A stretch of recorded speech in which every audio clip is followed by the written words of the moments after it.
I did not expect to cry as much as I did going into this, and it was one of the hardest but most impactful things that I've ever done.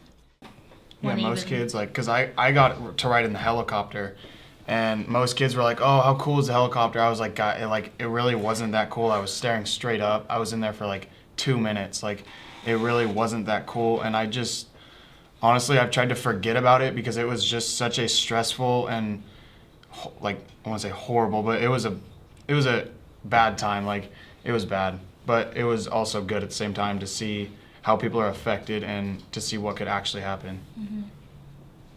Like, it was real. That was the scariest part, so. I just made it so much more realer, and then seeing everybody's reactions at the funeral the next day, seeing how they would react if you actually were dead, that was pretty hard.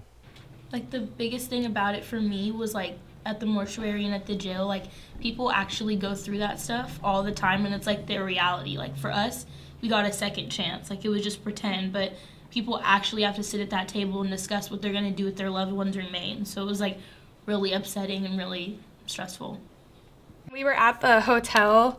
There were families that came and talked to us about losses that they had. Hearing their stories and the losses, it was just really hard. You could just hear the pain in their voice, and you could just see the pain on their faces, and that was just the hardest part for me, but it was really impactful. Wife and husband who had lost their kid, but it wasn't to drunk driving, but it was also an accident. And they focused it more on, like, not the negative part, but, like, the positives of enjoy life and, you know, live it to the fullest, because you don't really know when it's going to be over. So just enjoy life, but don't make stupid decisions. Towards the end of it, when we actually got to go home and see our parents, because, like, it impacted me because I knew in real life that would never, like, happen at all. So we had to write, like, letters to our parents, and I know I wrote one to my mom. I know she read it, and they had to write one to us, and she kept asking me, like, have you read it? Have you read it? I said no, and I don't think I'll ever read that letter because I don't want to know, like, I don't want to know what she had to, like, I obviously want to know what she had to say, but I don't want to read that. I don't want to read that letter. Yeah. Same. I just don't want to ever have to see them go through that. It's just it's a horrible feeling. The memorial was really hard just because we had to listen to the parents, you know, giving their goodbye letters that we had to write. We had to listen to those, and that was just really hard. It was hard hearing my friends say goodbye to their families. It's just really sad, you know, because they're right in front of you. You can see your parent right in front of you, and you're having to say goodbye as if it's real.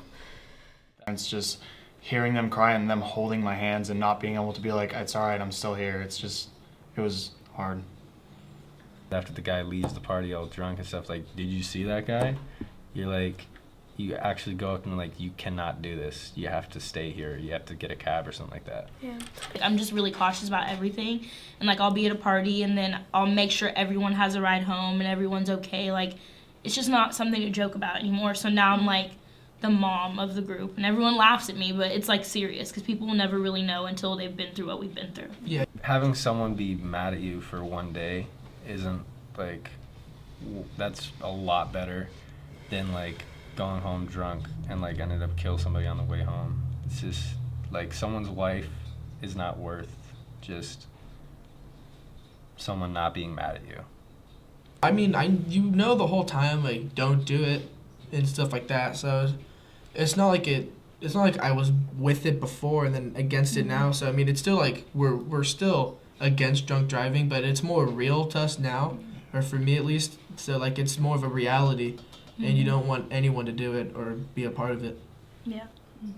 It was hard. It was really hard. Probably the hardest, like, emotionally, like, 2 days I've ever had in my life. Or I wish everyone could, like, go through what we went through, because unless you've been through it, you don't really know. And, like, I hope no one has to go through it and it's, like, actually their reality. How it emotionally affected everybody.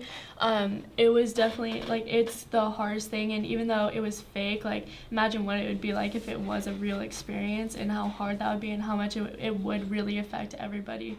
It would just, yeah. It was pretty emotional and sad, but I learned a lot from it. I just wanted to get out. I couldn't sit still. It's better than to wake somebody up right there as a friend to need help than being dead, risking your own life. And even if you need to call your parents, worst comes to worst, call them. Like, you'll only be trouble for a while. It'll get over it. Like, they'll be over it. They'll rather you be alive than dead. So just be smart. Something like that. Yeah, and we talked about this at the hotel retreat. Is basically it's better to have your friend really mad at you and you tell them that it's not okay than to not say anything and them end up in an accident, getting hurt, dying. Like it's just not worth it. Have fun. You don't need drugs or alcohol to have fun, and just I don't know, enjoy your night. It's one night, it's your last dance as a senior, and before you graduate.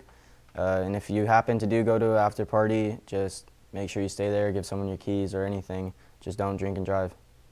Like, you can have fun, but it's the type of fun you have. Yeah, you don't even need that to have fun. Right. So Just like think about what you're about to do.